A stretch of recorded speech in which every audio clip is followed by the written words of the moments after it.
வாழ்க வையகம் வாழ்க வளமுடன்.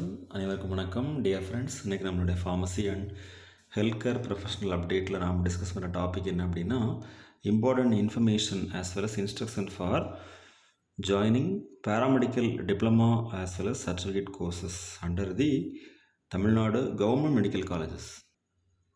ஸோ ஆஸ் பர் நோட்டிஃபிகேஷன் படி நமக்கு என்னென்ன இன்ஃபர்மேஷன்லாம் கொடுத்துருக்குறாங்க அப்படின்னு சொல்லி பார்த்தோன்னா, தமிழ்நாடு அரசு கல்லூரிகளில் உள்ள மருத்துவம் சார்ந்த பட்டய மற்றும் சான்றிதழ் படிப்பிற்கான இடங்களில் 2024-2025 ஆண்டு இந்த கல்வியாண்டில் சேருவதற்கான இணையதள விண்ணப்பங்கள் நமக்கு தெரியும். tnhealth.tngov.in. அடுத்து சேர்க்கை செயல்முறை தொடர்பான மாற்றங்கள் மற்றும் அது தொடர்புடைய தகவல்கள்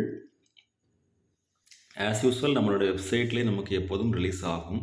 அடுத்து இணையதள விண்ணப்பம் தொடங்கியது முதல் சேர்க்கை செயல்முறை முடிவடையும் வரை மேற்காணும் வலைதளங்களை அடிக்கடி பார்வையிட விண்ணப்பதாரர்கள் அறிவுறுத்தப்படுகிறார்கள். அதாவது என்னென்னா, வெப்சைட்டில் வரக்கூடிய அப்டேட்ஸ் நம்ம எப்போதும் பார்த்துட்டே இருக்கணும். அது மட்டும் இல்லாமல் இந்த அகாடமிக் இயரில் மருத்துவம் சார்ந்த, அதாவது paramedical certificate as well as diploma courses செய்கிறது தொடர்பாக நம்ம வெப்சைட்டில் அப்பப்போ வரக்கூடிய அந்த அறிவிப்புகள், அடுத்து இதை நம்ம பார்க்குறதுக்கு மிஸ் பண்ணோம் அப்படின்னா அதுக்கு செலெக்ஷன் கமிட்டி ரெஸ்பான்சிபிள் ஆகாது அப்படின்னு சொல்லியிருக்கிறாங்க. அது மட்டும் இல்லாமல் இந்த ஆன்லைன் அப்ளிகேஷன் விண்ணப்பம் அப்ளை பண்ணுறவங்க அவங்களுடைய பெற்றோர் அல்லது அவங்களுடைய கார்டியன் அவங்க மூலமாக எல்லா ஒரிஜினல் சர்டிஃபிகேட்ஸையும் எடுத்து அதை பக்கத்தில் இருக்கக்கூடிய மெடிக்கல் காலேஜஸ் இல்லை தமிழ்நாடு கவர்மெண்ட் டென்டல் காலேஜஸ் இருக்கும் இல்லையா, அது மட்டும் இல்லாமல் அரசு ஈரோடு மருத்துவக் கல்லூரி, பெருந்துறை, சிதம்பரம்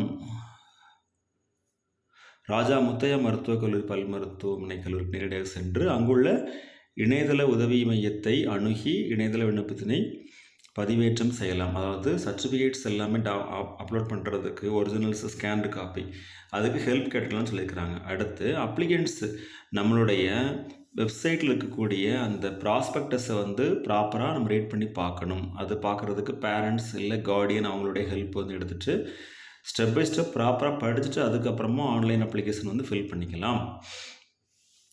அடுத்து இதை ஃபில் பண்ணதுக்கப்புறமா எல்லா டாக்குமெண்ட்ஸும் கரெக்டாக இருக்கான்னு சொல்லிவிட்டு அதுக்கப்புறமா அந்த ஒவ்வொரு பார்ட்டை நம்ம அப்லோட் பண்ணுறதுக்கு முயற்சி பண்ணணும். ஓகேவா?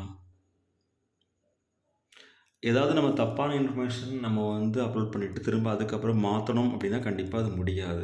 ஸோ முழுமையாக பூர்த்தி செய்யப்படாத இணையதள விண்ணப்ப படிவங்கள் நிராகரிக்கப்படும். அதாவது அப்ளிகேஷன் ஃபார்மில் ஏதாவது ப்ராப்பர் ஃபில்லிங் இல்லை அப்படின்னா கண்டிப்பாக ரிஜெக்ட் பண்ணிடுவாங்க. கொடுக்கப்பட்டுள்ள விவரங்களில் ஏதேனும் சந்தேகம் ஏற்பட்டால் தமிழ் மற்றும் ஆங்கிலத்தில் கொடுக்கப்பட்ட விவரங்களை பார்க்கவும்.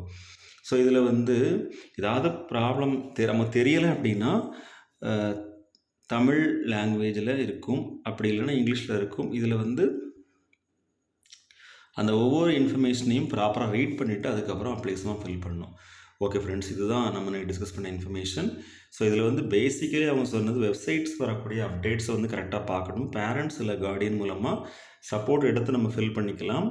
அப்ளிகேஷன் ஃபார்ம் ஃபில் பண்ணுற டவுட் இருந்ததுனால் மெடிக்கல் காலேஜஸ் அதில் மென்ஷன் பண்ணிக்கக்கூடிய இன்ஸ்டியூட்ஸ் அந்த சப்போர்ட் நம்ம எடுத்துக்கலாம். அடுத்து இந்த வெப்சைட்டில் வரக்கூடிய அப்டேட்ஸ் நம்ம பார்க்கல அப்படின்னா அதுக்கு செலெக்ஷன் கமிட்டி பொறுப்பாகாது. அது மட்டும் இல்லாமல்